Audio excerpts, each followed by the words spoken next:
Since its inception, research has been a very high priority for India Vision Institute. It's research in all aspects of optometry that would really make optometry in India a powerhouse within the global fraternity. And today I'm really delighted about the IVI Young Researcher Rolling Trophy. It's a competition that we do nationwide and then pick the best research person from the country within the undergraduate optometry fraternity. This year's winner of the IVI Young Optometry Researcher Rolling Trophy is Miss S. Gayatri from SRM University in Chennai, and I'm really delighted to present a snapshot of her work. Good morning to everyone. I am Gayatri from SRM University, and I am very pleasure to present my project title is about optometry facility and response time in before and after sustained ear work in myopes and neometropes. First, we move on to the terminologies. What is optometry facility? It is the ability of the eye to alter the accommodation rapidly and accurately. And then response time. It measures the speed of optometry response to the blood. It has two types: positive response time and negative response time. The positive response time is the time taken to clear the negative lens, and the negative response time is the time taken to clear the target through the positive lens. And then sustained ear work, which is a continuous ear work and needs a prolonged visual attention and the accommodation to the rear target. And then literature. In different authors studied about the accommodation and the response time at near work, and they say that first Mr. Radhakrishnan et al. And her team says that there is no significant difference in accommodation facility in myopes and neometropes at near. And then he says that accommodation response time was increased in myopes, but as compared to the neometropes at near. And then Mr. Stead et al. And her team says that there is no significant difference in positive and negative response time in myopes and neometropes at near. After that, we move on to the after sustained ear work. Irvaran et al. Studied about that. He says that and accommodation facility was decreased in myope as compared to neometropes after a sustained ear work of 10 minutes time. And then Mr. Tufrede et al. Says that accommodation response time was increased in myope as compared to neometropes after sustained ear work. And he also says that near work is the causative factor in the transient myopia, which is caused by the sustained ear work. And then he says that it is a difference in distance refraction between the before and after sustained ear work. And then we move on to our aim. Our aim is to compare the accommodation facility and response time in before and after sustained ear work in myopes and neometropes. We want to know whether any significance is present between before and after sustained ear work in myopes and neometropes. So we have an aim to compare the accommodation facility and response time. And then move on to the methods. Our study is based on the cross-sectional study because our study exposes the values at the single point of time. So we are this cross-sectional study, and our age group is 18 to 25 years, HRM students, our optometry college students. And then our sample size is convenient sampling, which includes 32 subjects, and our analysis is data analysis, descriptive analysis in MS Excel 2007 version.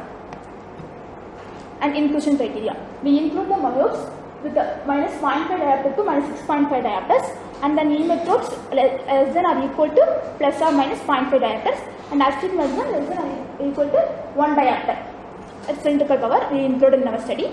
And then if any occur pathology and binocular vision anomalies will affect the accommodation, so we excluded that presence in our study. And then move on to the methodology. First, we conclude our sample size, which is 35 subjects, and then after we conclude the sample size, we move on to the pre-assessment, which is refractive assessment, ocular assessment, and binocular vision assessment.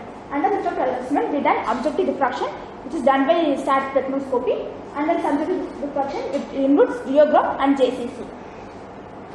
For the myopes, we are asking about the previous glass prescription and the last checkup. After that, ocular assessment, which includes external motility, how they are external muscle movements, and then pupil evaluation to know the pupil reactions, and then slit lamp examination with anterior segment assessment and posterior segment assessment. In posterior segment assessment, we done with plus 90 diopter optics. And then biometry assessment. Biometry assessment we done with FORIA. We done on the FORIA measurement, NPA, near point of accommodation, and near point of convergence, and then the ACVA ratio method, calculated by the calculated method. And then we move on to subject to the accommodative test, which is pre-accommodative test, which we use the semi-automatic flippers with plus or minus 2 diopter flippers. And then we move on to subject to accommodative facility with plus or minus 2 diopter flippers. And the response time was calculated in the system. After the pre-assessment, we move on to subject to the 1 hour continuous reading work with the font size of N12 and with the Tamil and English language, which is preferred by the subject. And then after the 1 hour continuous near work, we move on subject into the post-accommodative facility and post-accommodative response time. And the accommodative facility response time was directly measured in the system, which we installed the software in the flipper software in the system that will directly calculate the accommodative facility and response time. Accommodative facility was measured by cycles per minute and accommodative response time was measured in milliseconds. This is the setup we used in our project. This is a near orbit which was holded by this stand. This is the constant working distance we maintained in our project. The system on the semi-automatic flippers we used in our system. And then move on to results. In results, e-methods, we have 15 e-methods, and myopes, we had 20 myopes as a subjects. And these are the power ranges for myopes. In 14 subjects had minus 0.5 to minus 3 diopters, and 4 subjects had minus 3 to minus 6 diopters, and 2 subjects had a power range of minus 6 to minus 7 diopters. The result was before sustained near work. In e-methods, before sustained near work, their accommodative facility was increased as compared to myopes, and their positive response time value was decreased, and negative response was slightly decreased because it was measured in milliseconds. That's a little slightly changes only in the compared to the myopes. So this is the result was before sustained near work of accommodative facility and response time. This result was after sustained near work of accommodative facility response time. But after sustained near work, the myopes are increased accommodative facility and the myopes are increased positive response time, but the negative response time was slightly decreased. And then we compared accommodative facility in before and after sustained near work between myopes and e-methods. In e-methods, before sustained near work, their accommodative facility was increased, but after sustained near work, their accommodative facility was decreased. Same as myopes, before sustained near work, their accommodative facility was decreased, but after sustained near work, their accommodative facility was increased. So the chart shows the accommodative facility between myopes and e-methods. This blue color represents the e-methods and rose color represents the myopes. Pink color represents the myopes. In before sustained near work, the accommodative facility was increased in e-methods, decreased in myopes, but after it's vice versa, like that, decreased in e-methods and increased in myopes. And then move on to the comparison of response time in before and after sustained near work. And this chart shows the positive response time and negative response time comparison. In e-methods, before sustained near work, they have decreased positive response time, but after they have increased positive response time. In negative response time, they have reduced in before sustained near work, but their negative response time was increased in after sustained near work. In myopes, they have reduced positive response time in before sustained near work, but increased positive response time in after sustained near work.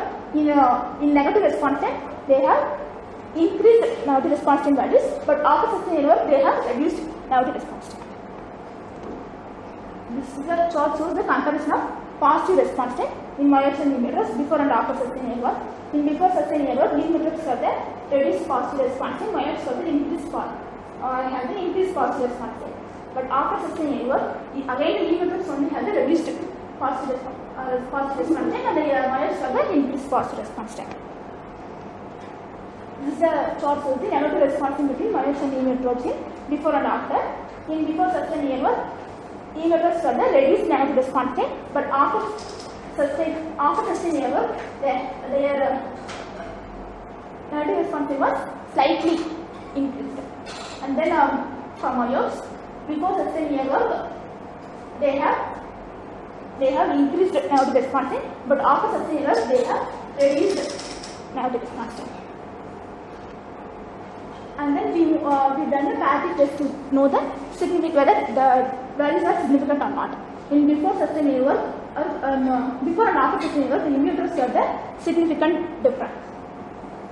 There is no significant difference in before and after sustained error in emitters. But after sustained for myopes, before and after sustained error, optometric facility and the positive response time values were significant, other than negative response time values are not significant.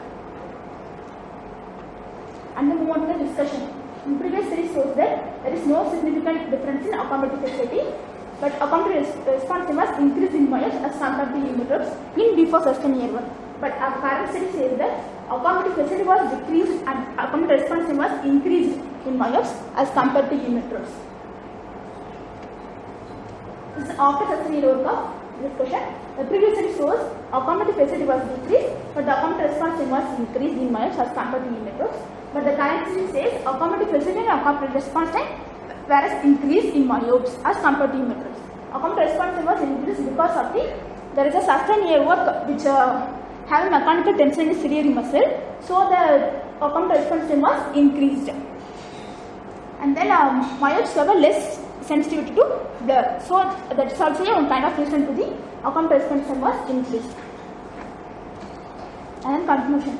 The current study shows there is not significant difference in optometric facility and response time in before and after sustained error in emitters. But for myopes, the optometric facility and positive response time was significant, whereas negative response time was not significant in before and after sustained error.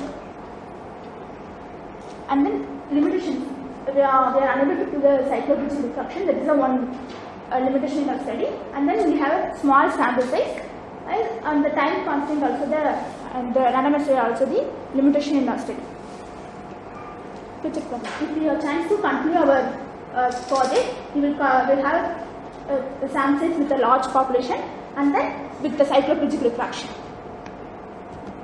Acknowledgement. I usually thank to Dr. Dharmi Ramamurthy, who is working in the postdoctoral research fellow in Southfield School of Public Health, National University of Singapore, and he is the person helping me to analyze our data.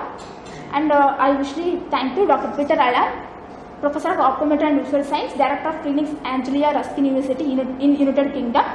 He is helping to, he gave us semi-automated flippers, so that only it's possible. And then I usually thank to my guide, Mr. Lakshmi Sees, he is working in Lecture of Optometry in SR University.